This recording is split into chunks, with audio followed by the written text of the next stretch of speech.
Hey, what's up, everybody? Thanks for tuning in to the Island Viper. Just want to give you guys a little update here and show you the assembly, the full assembly of a Snake Eyes figure at 160% scale. I will link the files below. I had a lot of interactions from the last video, and a couple things I just want to go ahead and preface here. This is FDM printed. It is done with filament on a Bamboo Lab P1S. I'm going to give you guys a quick look at the actual print happening. So check it out, watch the pieces being printed.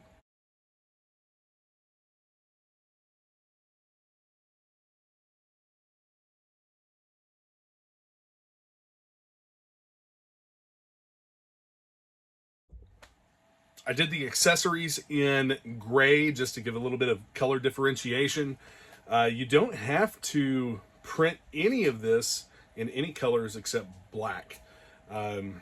There's no paint that needs to be done afterwards because, of course, the original version 1 Snake Eyes was all black.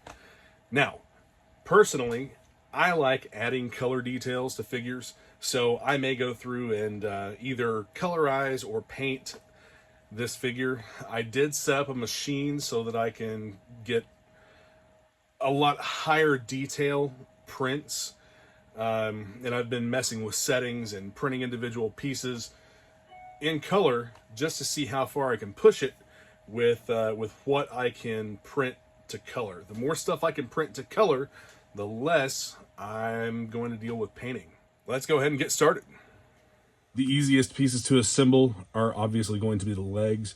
We can go ahead and start with those. I have everything separated out per side here, and we'll get that post in. We'll kind of work that in. Hopefully I don't break anything in the process of doing this. That would suck. But the good thing about it is that I could just go back and print another one. Is that something? Oh, that was light reflecting. Okay. So, let's just go. The hook is also 3D printed, as I stated before.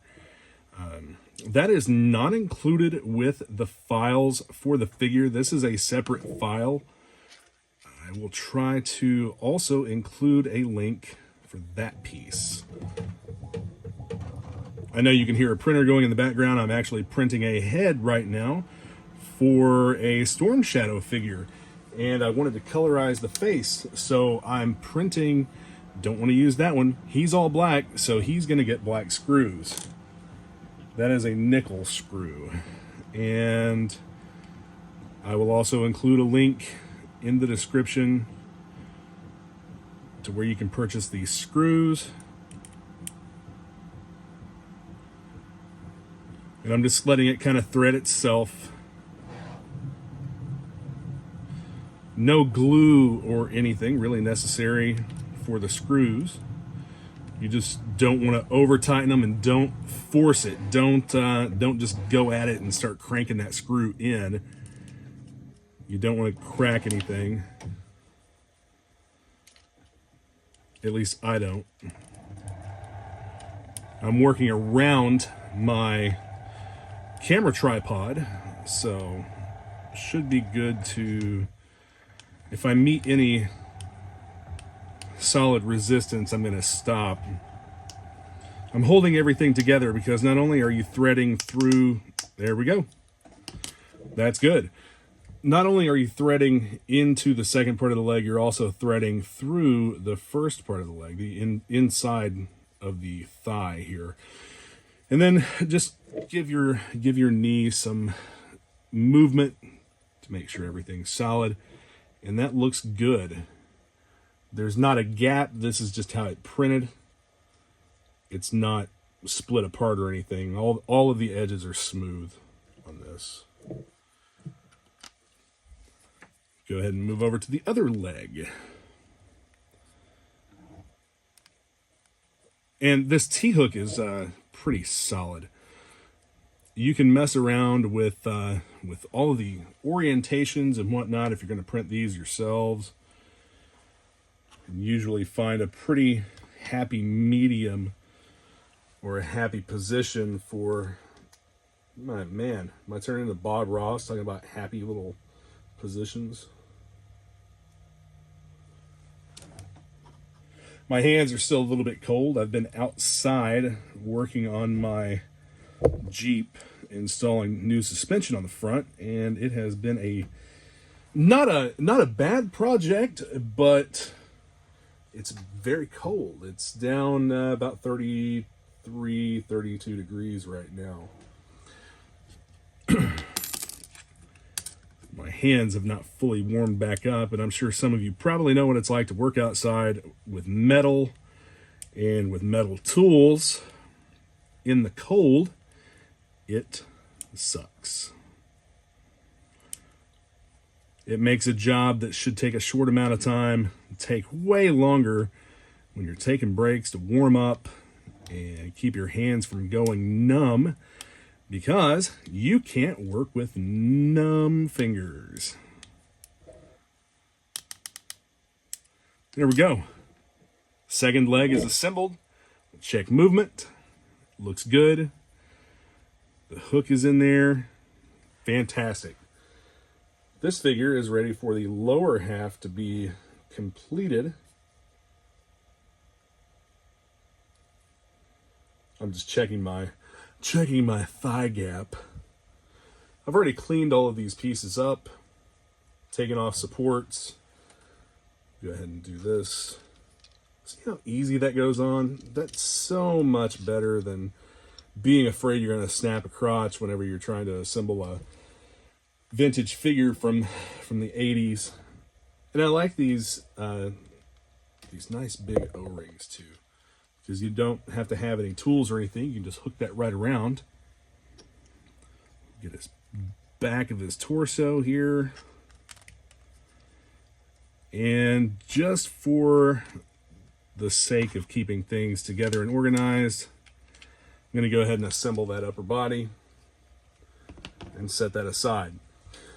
I do have to glue together the shoulders and assemble the rest of the arms. Now I'm going to try something a little bit different here today with this figure, and if it messes up, then I can just print new pieces. I don't think I'm going to mess anything up, but what I'm going to do is take a file and try to kind of open up the hole here in the elbow so that I don't have to worry so much about screws threading into this. But I want to try and assemble these with screws. Somebody from the previous video suggested that I run screws through the elbows with a little bit of super glue on the threaded end so that it stays in the second half and operates freely on the first half. Yeah, I know I'm using a square file, but a round file or even a drill bit, an appropriately sized drill bit, would work for this. My goal is to fix this in place just using the tension from the cap of the screw on the elbows. I don't know if I have enough black screws to finish this figure. I think I only have maybe, what do I have? I only have maybe 3 more black screws left. So his arms may have to be assembled with the nickel-plated screws. So this is not going to slide through quite yet. I'll have to order more of these black screws. Or take them out of another figure. I could do that. Take the black ones from another figure and replace them with the nickel-coated screws. I'm not going to do all of this on camera. I just want to show you how I'm processing this. I've just added a little drop of Gorilla Glue inside the hole before I finish getting the screw all the way threaded in. So here we go.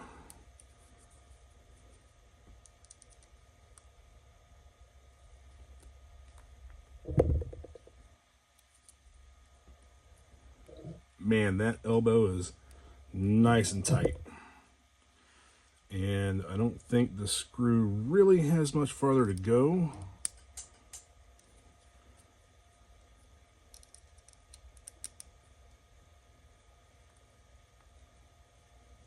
There we go. That closed up the gap quite a bit.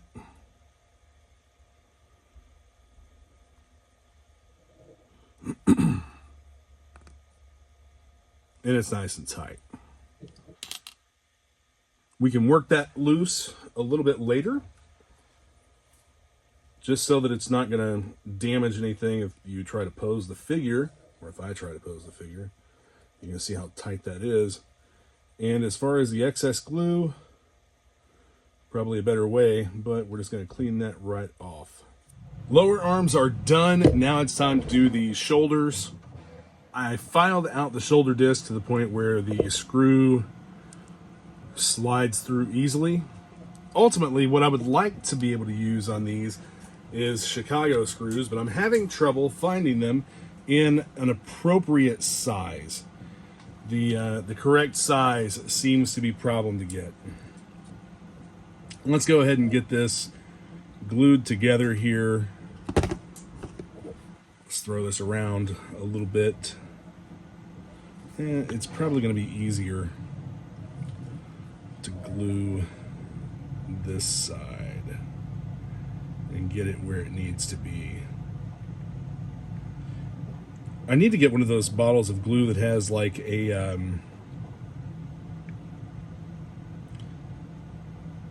pinpoint, like a needle. I'm sure some of you guys, if you're into doing custom stuff, you know what I'm talking about. It's like a well, I mean, it's like a needle. It's just a thin metal nozzle for the glue bottle. I have used it with a brush and like using the brush quite a bit, but you get down so far and you've got a lot of glue left in there that you just can't really access with the brush. So here's the swivel together. I'm going to hold on to this for a few seconds and let that glue set. Just want to make sure that swivel doesn't get glued on the inside. And our arm still articulates there at the elbow. So that's great. If you got to pose one of these figures, you just really need to be careful that you don't damage anything while you are... You know what? I put that together backwards, I think.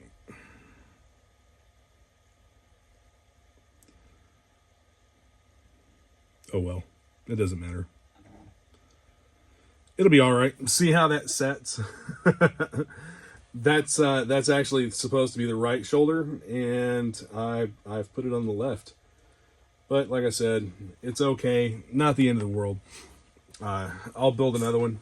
I'll make new arms, strip the screws out of these, something. I'm not going to tear this apart after I've already glued it together.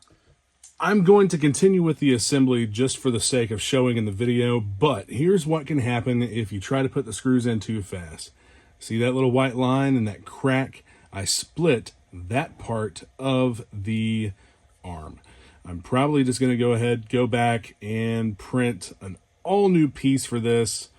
I might actually upscale everything and just reprint all of it or whatever so that I can have some better fitment for the screws. I want the screws to set into the indentations a little bit just to give a cleaner look, but you can see where I'm going with this.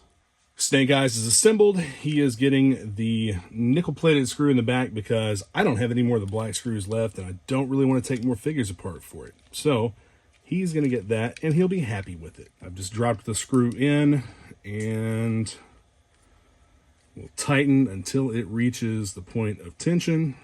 And I'm not going to over tighten it because just like with the vintage figures or other O-ring figures, you don't want to strip out those delicate plastic threads. Right there it is.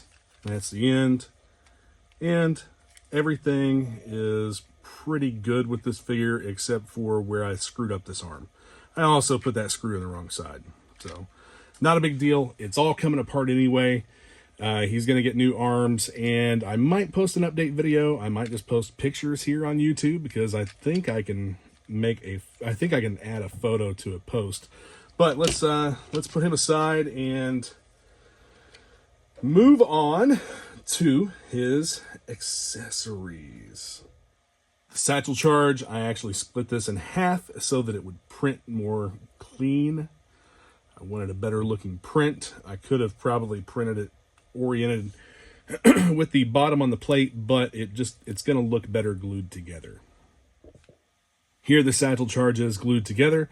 One of the beautiful things about this Gorilla Glue is that you get a permanent bond rather quickly. It only takes a few seconds of pressure, and once this sets up, it's not coming apart. Like, I probably couldn't take this apart without breaking it in some way right now, but you can see I do still have that flexibility with it. Let's go ahead and get him, get it on him if we can. Can we? Can we get this on him? Can we get it around his head? Yep, just had to turn the head right. So it doesn't fit the best. I might actually need to upsize this a little bit more so that it fits around him better. I mean, it'll go around his arm, of course, like this, but I don't really care for how that looks. Like a purse. All right. I don't think it needs to be sized up anymore. I think I just need to get things situated with the figure itself. Here's a better look at the figure with the satchel charge and the Uzi. The Uzi does fit in his hand really well. Snaps right in place and looks awesome, I think. But we can go a little closer here.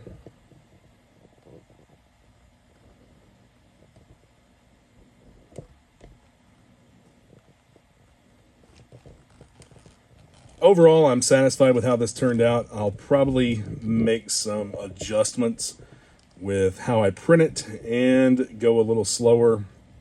Maybe use a different tool to open things up a little bit for the shoulders. I should have went really slow with that screw.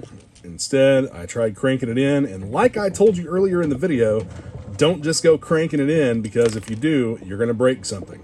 Breaking it's not the biggest deal in the world because I can just go back and print another piece in just a few minutes.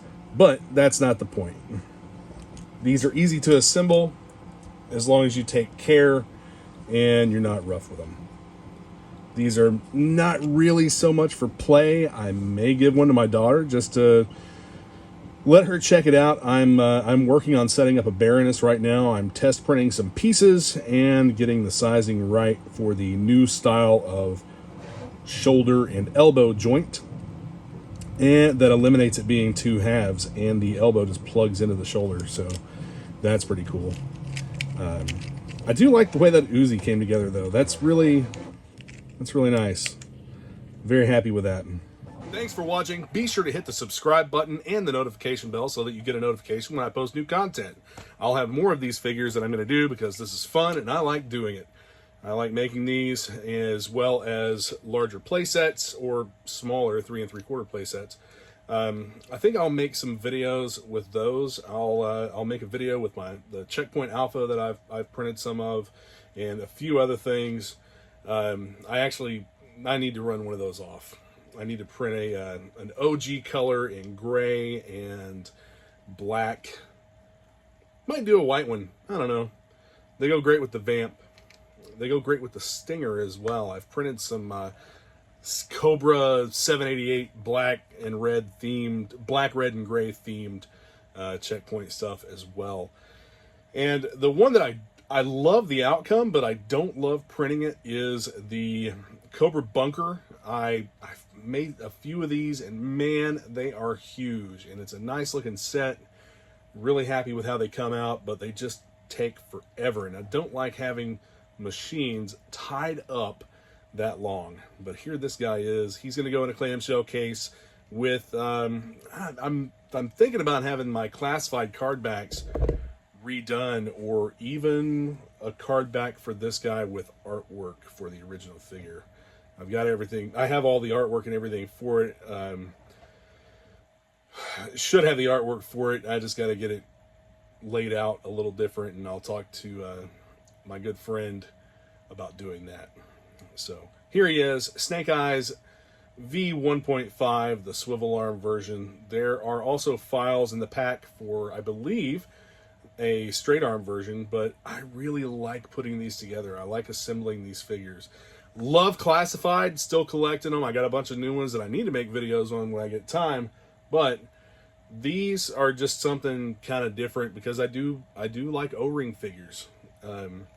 Just something fun and interesting to do. I need to upscale a stand for this figure that'll plug in. I made some stands for classified figures, and the first time that I tried plugging a figure onto one of the peg snapped off, and I just abandoned that project. So I'm not gonna do anything with that. I'm just gonna leave those alone for now. Might print them in resin. Might have somebody else print them in resin for me and just buy stands. So, but anyway, I'll see you guys again soon. Thanks for watching.